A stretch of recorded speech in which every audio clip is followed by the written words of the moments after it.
Bagi banyak pengamat intelijen pertahanan, dunia saat ini sedang di-reset. Geoekonomi sedang ditata ulang. Peristiwa corona meriset pasar uang dan pasar saham, juga meriset semua papers. Setelah ini tata dunia baru muncul. Setelah ini apa yang dilakukan di masa lalu seakan decoupling atau keterlepasan. Keterlepasan ini membuat dunia ekonomi, dunia kesehatan, dunia pertahanan, apapun itu semuanya menjadi baru, menjadi serba cepat, super canggih dan sangat powerful. Terlambat kita antisipasi bubrah ekonomi mikro UKM sampai pengusaha besar sekalipun, di mana sederajat Unilever bisa pulang kampung angkat koper keluar dari Indonesia. Kalau Indonesia UKM-nya didukung kebijakan decoupling keterlepasan dengan masa lalu. Kebijakan negara harus kelas dunia. Kebijakan negara harus no box tanpa bergantung IMF, World Bank, dan obor. Bahkan kebijakan sebuah negara bukan bergantung pada APBN dan pajak. Semua harus baru, harus berani Indonesia lakukan. Kalau saya nih diberi mandat sekali lagi yang gak mungkin karena si Bosman ini katanya hanya raja ide. Maka kita buktikan kontribusi walaupun kecil mudah-mudahan bermanfaat buat sesama, yaitu kaum UKM. Di masa corona ini kaum UKM terpukul berkali-kali. Pinjaman KUR misalnya bisa tidak terbayar karena income omset UKM adalah harian. Jualan mie ayam harian, jualan di pasar basah harian, atau jualan warteg, semuanya pendapatan harian dari aktif income. Kalau nggak aktif, ya nggak kerja, hari itu ya nggak dapat income. Di saat corona, kalau warteg tersebut tidak nyambung dengan dunia online, maka tidak ada pembeli yang datang. Dan ada jutaan pengusaha UKM yang belum tersambung dengan online tersebut. Sementara yang paling parah ke depan adalah bagaimana menaikkan atau skill up UKM kalau tidak ada modalnya. Ada dua solusinya versi Sontoloyo ini. Satu, kalau diberi mandat maka saya pasti printing money dengan berbasis proyek. Apa itu perlu dijelaskan sekali lagi? Oke, kita lompati dulu ya. Karena di video yang lalu-lalu udah banyak. Nanti kita kembali menjelaskan ke sana. Bagaimana kalau saya menceritakan sedikit tentang Bernie Sanders yang satu mazhab dengan Bosman, yaitu MMT. Ketika akhir tahun lalu Stephanie Kelton, penasihat ekonomi Bernie Sanders, bicara di CNN akan strategi Green New Deal, bukan hanya Amerika terkejut. Saya dan beberapa teman dari klub bacangan terkejut. Catatan, klub bacangan adalah klub kelompok tukang bacang yang setiap hari Selasa breakfast bareng makan bacang di resto tua di Jalan Wijaya sejak 10 tahun yang lalu. Kembali ke Bernie. Angkatan muda milenial Gen Z di Amerika terpesona. Respon mereka sangat positif. Stephanie Kelton mengangkat sebuah buku klasik, How to Pay for the War. Kalau buku itu di zaman ini tulisannya judulnya adalah How to Finance the War. Itu tulisan adalah gaya lama, gaya tahun 40-an. Buku itu langsung kami baca dan terjadi diskusi singkat dan kami menyetujui apa isi buku tersebut. Dan menambah kuat dukungan kami terhadap Bernie untuk melawan si ontohot Trump. Buku ini menjelaskan ketika sebelum Perang Dunia Kedua, si penulis diminta menghitung berapa biaya untuk memenangkan Perang Dunia tersebut. Waktu itu tahun 39, Perang Dunia Kedua. Maka dengan perhitungan teliti berapa jumlah besi dibutuhkan, berapa jumlah benang dibutuhkan, kain, jarum suntik, obat-obatan, makanan yang di medan perang nantinya dan juga yang ditinggalkan di negaranya. Maka dengan teliti hasilnya dilaporkan. Sejak saat itu, Churchill, Inggris di negaranya, dan FDR, Franklin Delano Roosevelt, mencetak uang dari angin. Dia cetak uang diberikan ke Department of Defense atau Menteri Pertahanan. Boeing buat pesawat, bayar. GM buat mobil, bayar. Pabrik makanan, peluru, senjata apapun dibuat hingga puncaknya di tahun 1942. Billion dolar nilainya waktu itu atau triliun dolar nilainya saat ini. Singkat cerita kita tahu akhirnya Amerika dan Inggris menang Perang Dunia Kedua. Setelah Perang Dunia usai, maka di bawah FDR membuat program yang namanya New Deal, membuat jalanan criss-cross Amerika dan industri kendaraan menggunakan printing money senilai 100 billion dolar. Kita lanjut, apa janji Bernie Sanders? Kalau dia jadi presiden Amerika, maka dia akan menyudahi perang apa yang dilakukan oleh Trump dan dia akan membuat yang namanya Green New Deal, yaitu musuh bersamanya menjadi climate change. Program-programnya akan membuat dunia berperang melawan perubahan iklim. Uang printing money out of thin air. Dia sudah hitung berapa biaya untuk climate change war ini. Stephanie Kelton yang memimpin perhitungan kalkulasi tersebut. 3 triliun dolar per tahun.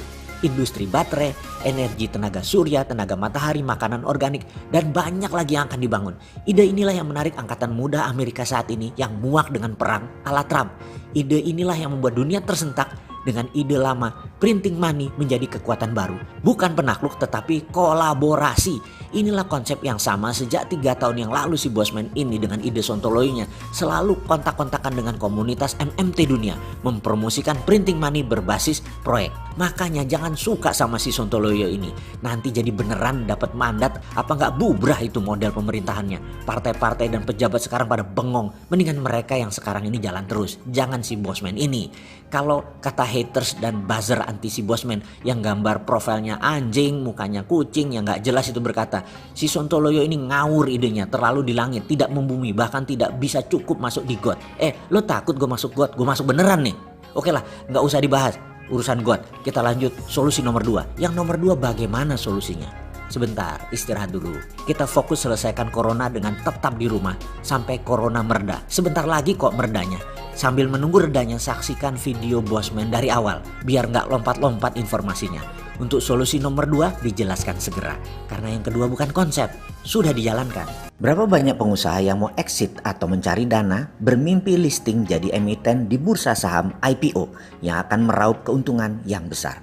Jawabannya banyak, tetapi tidak semua bisa mencapai ke sana karena tidak mudah mencapai bisnisnya. Karena bisnis Anda harus sudah bisnis 3.0. Apa itu bisnis 3.0? Kita mengenal ada 4 level di dalam bisnis. Ada level 1.0, ada level 2.0, ada 3.0, serta terakhir adalah 4.0. Pada setiap level tantangan atau musuhnya, begitu juga cara menyelesaikan masalahnya, jurusnya berbeda-beda. Mari kita bahas satu persatu. Level 1.0, tantangannya adalah penjualan, omset, biaya-biaya, dan bagaimana membangun tim. Di level 2.0, dikatakan level ini karena UKM atau bisnis Anda harus sudah punya produk, kemudian membangun brand atau pencitraan, serta memiliki sistem operasional atau pengelolaan yang kuat. Di level 3.0 atau 3.0, tantangannya bukan lagi mesin dan sistem komputerisasi, tetapi financial engineering yang harus sudah mulai paham.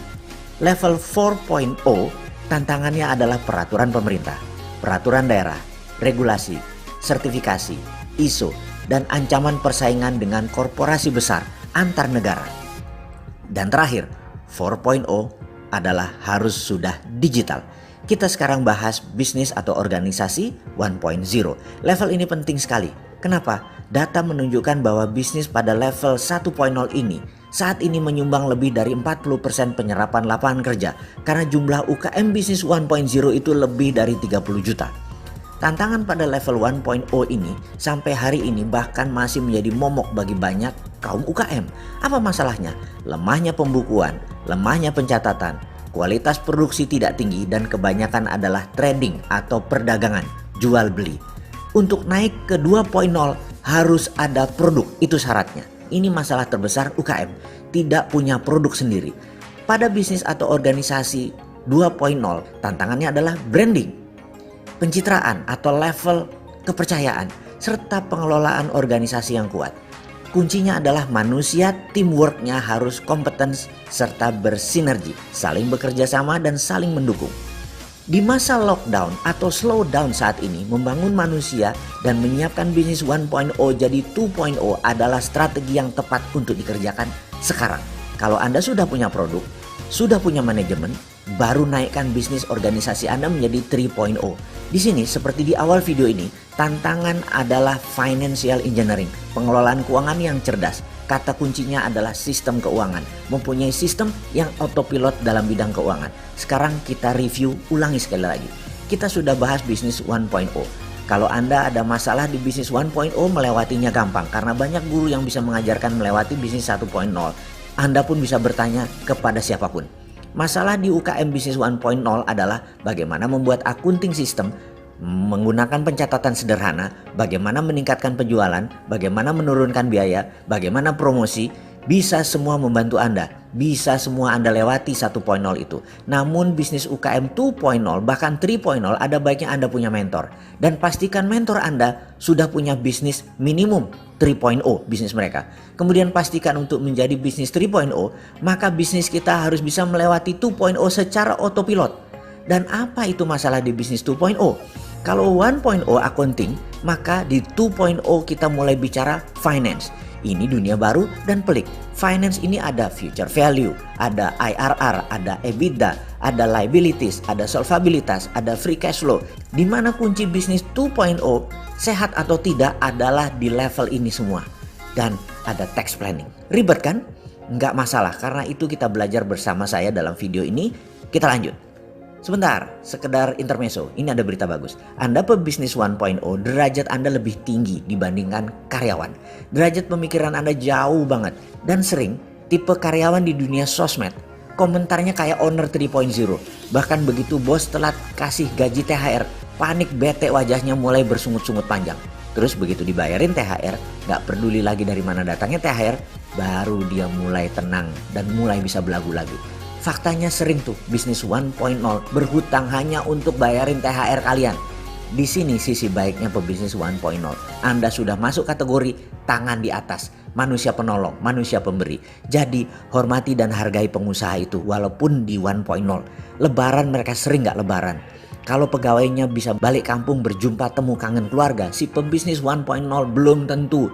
Bisa cuman nyengir di rumah, gak kemana-mana. Bahkan masih jualan di hari mepet lebaran dan sehari setelah lebaran dagang lagi.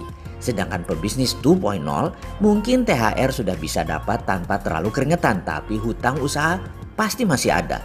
Rumah masih nyangkut di bank misalnya. Mobil masih nyicil, masih dikejar pajak. Itu biasa di bisnis 2.0. Apa masalahnya dalam bisnis 2.0 selain finance? 1.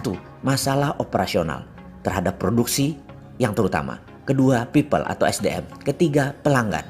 Keempat, mitra usaha, vendor dan supplier. Nomor 5, merek dagang atau brand.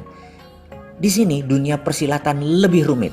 Dalam dunia IPO bursa saham, tetap Anda tidak bisa masuk ke sana kalau Anda di 2.0. Ke bursa saham, bisnis harus 3.0 dan harus lulus clear. Fakta lagi yang lain adalah bisnis 2.0 sulit naik menjadi 3.0. Disinilah bisnis trap terjadi. Banyak pebisnis bahkan tahunan di atas 10 tahunan usahanya stuck di 2.0 tidak lulus-lulus atau terjebak. Namun bisa miliuner juga di level ini. Dan sebagai informasi saja, setelah lulus 1.0 Anda di 2.0. Anda mulai dilirik oleh bank sebenarnya, tapi sering tidak punya jaminan. Jadi kalau Anda mulai dilirik bank, ya lembaga platform urun dana Santara mau terima Anda. Anda layak dibiayai walaupun Anda di kacamata bankers belum bankable karena tidak punya aset. Kembali ke 2.0. Di sini jurusnya perlu jurus khusus. Ada baiknya Anda berkumpul dengan yang 2.0 juga, bahkan yang lebih tinggi misalnya dengan 3.0. Jadi kesimpulan ke depan, kalau mau membantu ekonomi Indonesia, kuncinya bisnis UKM 2.0 ini diangkat, dan itu kami hadir solusinya. Ada 10 juta lebih UKM bisnis 2.0 ini. Anda pebisnis 2.0 perlu modal bukan? Untuk scale up membesarkan usaha Anda atau untuk branch out buka cabang. Pasti di 2.0 Anda sudah punya perusahaan atau PT, sudah punya omset yang stabil, pasti sudah punya sistem pembukuan finance yang rapi, sudah punya merek dagang, sudah punya produk. Kalau semua lengkap, Anda layak untuk terbang dengan mencari pendanaan melalui Santara. Itulah solusinya. Dan ada lebih 4 triliun rupiah dana tersedia untuk Anda berkembang, untuk Anda sukses. Ayo, mana UKM Anda?